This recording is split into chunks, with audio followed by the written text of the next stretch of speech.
ব্যবহারিক পরীক্ষায় নম্বর না দেওয়ার ভয় দেখিয়ে কক্সবাজার সরকারি টেক্সটাইল ভোকেশনাল ইনস্টিটিউটে কোচিং বাণিজ্যের অভিযোগ উঠেছে শিক্ষকদের বিরুদ্ধে।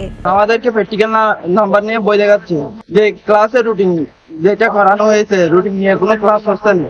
প্রতিষ্ঠানটির টেকনিক্যাল অ্যাসিস্ট্যান্ট কামরুল হাসানের নেতৃত্বে প্রতিষ্ঠানটির অভ্যন্তরে মহসেন আনোয়ার কায়েস সহ কয়েকজন শিক্ষক এই কোচিং বাণিজ্য পরিচালনা করছেন। আমাদেরকে গণিত করাচ্ছে তখন স্যার বুটে না করে আমাদের কাতে করা দিছে, এখানে ভুল করতেছে, ইংরেজি পড়াচ্ছে যেখানে মোবাইল থেকে দেখে করাছে। শিক্ষা প্রতিষ্ঠানে এই ধরনের কার্যক্রম নিষিদ্ধ হলেও প্রতিদিন সকাল 7টা থেকে 9টা পর্যন্ত চলে কোচিং বাণিজ্য।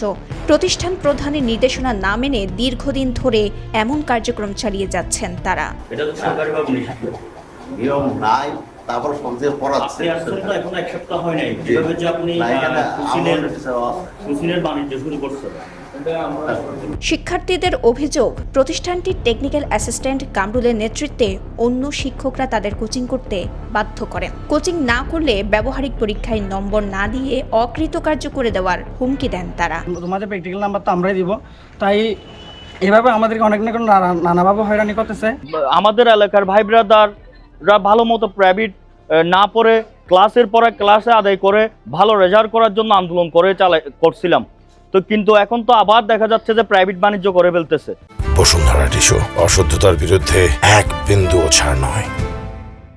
টেকনিক্যাল অ্যাসিস্ট্যান্ট হয়েও গণিত, ইংরেজি, পদার্থবিদ্যা ও রসায়ন বিদ্যার মতো বিষয়ে ক্লাস নেন কামরুল।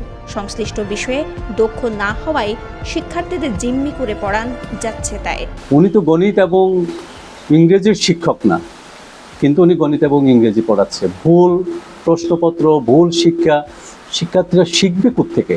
এই প্রতিষ্ঠানের মান এবং শিক্ষা ব্যবস্থা যাতে সমুন্নত থাকে, সমুন্নত করতে শ্রেণীকক্ষে পাঠদানের প্রতি মনোযোগী হওয়া দরকার। অবশ্য অভিযুক্ত শিক্ষকদের সঙ্গে আলোচনা করে প্রতিষ্ঠানের অভ্যন্তরে কোচিং বাণিজ্য বন্ধের কথা বলছেন কক্সবাজার সরকারি টেক্সটাইল ভোকেশনাল ইনস্টিটিউটের সুপারিনটেন্ডেন্ট মোহাম্মদ সাইফুর রহমান।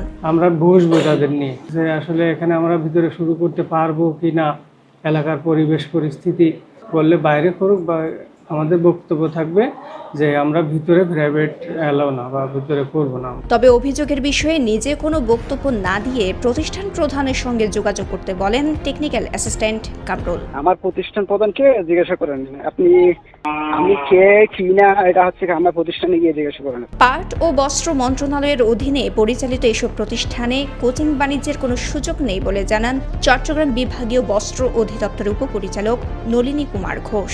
প্রাইভেট পড়ানোর অফিসিয়াল কোনো নিয়ম নীতি নাই এবং প্রাইভেট পড়ায় টাকা পয়সা নিতে পারবে না, কোনো নিয়ম নীতি নাই আমাদের। কক্সবাজার থেকে আরুস ফারুক ও শওকত ইসলামের পাঠানো তথ্যচিত্রে সাফা মারওয়া, কালের কণ্ঠ।